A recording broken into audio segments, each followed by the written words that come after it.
عورتوں کے لکوریا میں اتنی تیزابیت ہوتی ہے کہ اس کے نتیجہ میں کئی دوسری بیماریاں پیدا ہو جاتی ہیں۔ عورتوں کے تعلق میں اس کی ایک خصوصیت یہ ہے کہ حمل کے دوران شدید قبض ہو جاتی ہے، جبکہ عام حالات میں قبض نہیں ہوتی۔ اگر قبض کا حمل کے ساتھ تعلق ہو تو ایلومینا آپ کے ذہن میں ابھرنی چاہیے۔ یہ وہ تکلیف ہے جس میں ایلومینا عارضی طور پر بھی کام کرتی ہے اور دیرینہ بیماری میں بھی۔ یہ دائمی کھانسی میں بھی بہت اہمیت رکھتی ہے۔ عام طور پر وہ کھانسی جو دائمی ہو اور گلے کی بجائے پھیپھڑوں کی خرابی سے تعلق رکھتی ہو، اس میں بیسیلینم، فاسفورس، آرسینک آیوڈائڈ اور کالی کارب عموماً مفید ثابت ہوتی ہیں۔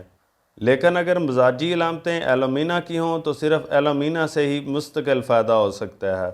ایلومینا کی ذہنی علامات میں ایک نمایاں علامت یہ ملتی ہے کہ آہستہ آہستہ انسان کی قوت فیصلہ معوف ہونے لگتی ہے اور مریض کر نہ کر کی غیر معین حالت میں معلق رہتا ہے۔ رفتہ رفتہ ذہن دھندلا جاتا ہے اور ابہامات کا شکار ہو جاتا ہے۔ مریض جو کچھ سنتا ہے اور جو کچھ دیکھتا ہے اسے یوں لگتا ہے کہ وہ نہیں بلکہ کوئی اور سن دیکھ رہا ہے۔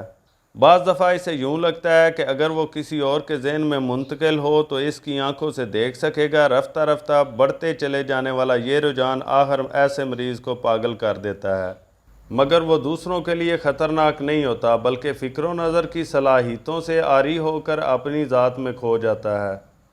اس کی ذہنی بیماری بعض اوقات بے صبری کی صورت میں ظاہر ہوتی ہے۔ یوں لگتا ہے کہ جیسے وقت گزر ہی نہیں رہا اور دل چاہتا ہے کہ جلد گزرے۔ تیز دھار آلات اور ہتھیاروں کو دیکھ کر ایسے مریضوں کے دل میں ایک زوردار لہر اٹھتی ہے کہ میں ان ہتھیاروں سے خود اپنے آپ کو زخمی نہ کر لوں۔ ایسے مریض خودکشی نہیں کرتے بلکہ محض ڈراتے ہیں کہ وہ خودکشی کر لیں گے۔ جیسے بعض لوگ اونچی جگہ سے نیچے دیکھیں تو ڈر لگتا ہے کہ کہیں چھلانگ ہی نہ لگا دیں۔ ایلومینا کا مریض بہت غمگین رہتا ہے اور اپنے ماحول سے تنہا کہیں دور چلے جانے کی خواہش رکھتا ہے۔ کبھی خوف کھاتا ہے کہ کہیں میں پاگل ہی نہ ہو جاؤں۔ صبح اٹھنے پر نفسیاتی علامات زیادہ ہوتی ہیں۔ کبھی ایلومینا کا اثر کھانا اور پانی نکلنے والے عضلات پر پڑتا ہے اور چیز نکلنے میں رفتہ رفتہ دقت ہونے لگتی ہے۔ کبھی ان عضلات کی کمزوری سے کھانا سانس کی نالی میں یا اوپر ناک کی نالی میں چلا جاتا ہے۔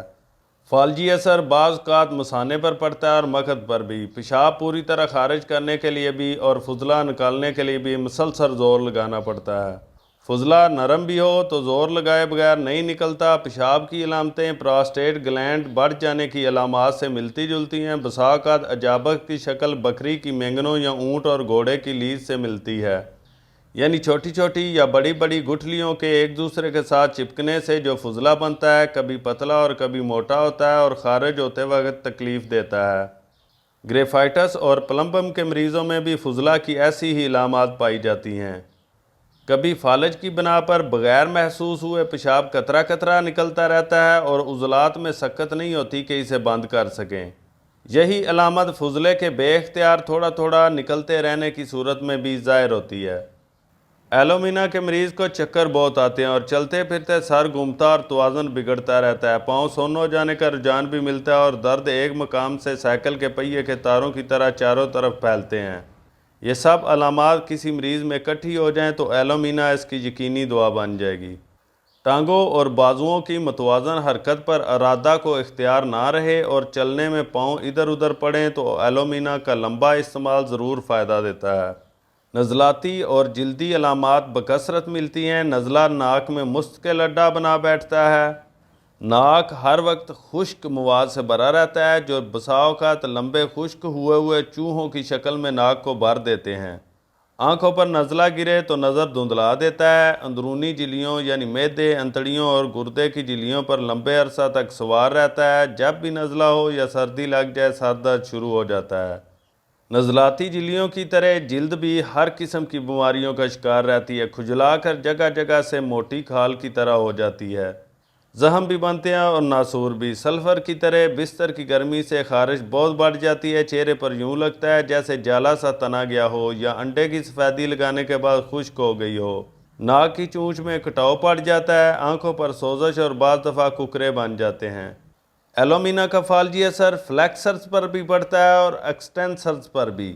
فلیکسرز ان عضلات کو کہتے ہیں جو ہاتھ پاؤں کو اندر کی طرف کھینچتے ہیں اور ایکسٹینسرز ان عضلات کو کہتے ہیں جو ان کو باہر کی طرف کھولتے ہیں۔ عموماً جن غذاؤں سے ایلومینا کے مریض کی تکلیفیں بڑھتی ہیں ان میں نمک، شراب، سرکہ، مرچیں، آلو اور گیس والے مشروبات شامل ہیں۔ بواسیر اور مکھد کا کناروں سے پھٹ جانا یہ اس کی خاص علامت ہے۔ تمام مردانہ علامتوں میں بے طاقتی اور رات کو احتلام ہو جانا شامل ہے۔ پراسٹیٹ بڑھ جاتا ہے، پراسٹیٹ گلینڈ کے مقام پر اور ارد گرد بھراؤ اور تناؤ کا احساس رہتا ہے۔ جنسی اعضاء میں نیم فالجی علامتیں ملتی ہیں جس کی وجہ سے عمومی صحت کے باوجود انسان نکارہ ہو جاتا ہے۔ عورتوں کے جنسی اعضاء میں عموماً لمبے نزلے کے بعد اثرات پائے جاتے ہیں اور اس کے نتیجہ میں ہر قسم کا لکوریا جاری ہو جاتا ہے اور مستقل بہتا رہتا ہے۔ اسی طرح رحم کے نیچے گرنے کا احساس بھی نمایاں ہے۔ کھڑے ہونے اور چلنے سے تکالیف بڑھ جاتی ہیں۔ اگر سوزاک کو دوسری دواؤں سے دبا دیا گیا ہو لیکن اس کے دیر پا اثر باقی رہ جائیں اور عورتوں کے اعضاء میں خصوصاً بے چینی اور گرمی کا احساس ایک مستقل بیماری بن جائے تو اس میں ایلومینا بھی دوا ہو سکتی ہے۔ کھانسی کے ساتھ بعض دفعہ چھینکیں بھی آتی ہیں اور گلے میں ایسا احساس ہوتا ہے جیسے پرندے کے پر سے گدگدی کی جا رہی ہو۔ ایلومینا کی کمر درد میں جلن بعض دفعہ اتنی شدید ہوتی ہے جیسے معوف مقام پر گرم استری رکھ دی گئی ہو۔ پاؤں کے تلوے کمزور اور نرم پڑ جاتے ہیں اور کچھ سوج بھی جاتے ہیں۔ جس پہلو پر انسان لیٹے یا بیٹھے وہ بہت جلد سو جاتا ہے اور ٹانگوں میں سونے کا رجحان زیادہ پایا جاتا ہے۔ سردی گرمی کے احساس میں ایک تضاد یہ ملتا ہے کہ مریض ٹھنڈا ہوتا ہے اور خوب اچھی طرح اپنے آپ کو لپیٹ کر رکھنا چاہتا ہے مگر اس کے باوجود چہرے پر ٹھنڈی ہوا کے جھونکے پسند کرتا ہے۔ بستر کی گرمی شروع میں تو بہت پسند آتی ہے مگر گرم ہونے پر خارش کا دورہ شروع ہو جاتا ہے۔ ہاتھ پاؤں بھی ٹھنڈے رہتے ہیں اور سوتے وقت بہت آہستہ گرم ہوتے ہیں۔ جلد عموماً خشک رہتی ہے اور پسینہ بہت کم آتا ہے یا بالکل نہیں آتا۔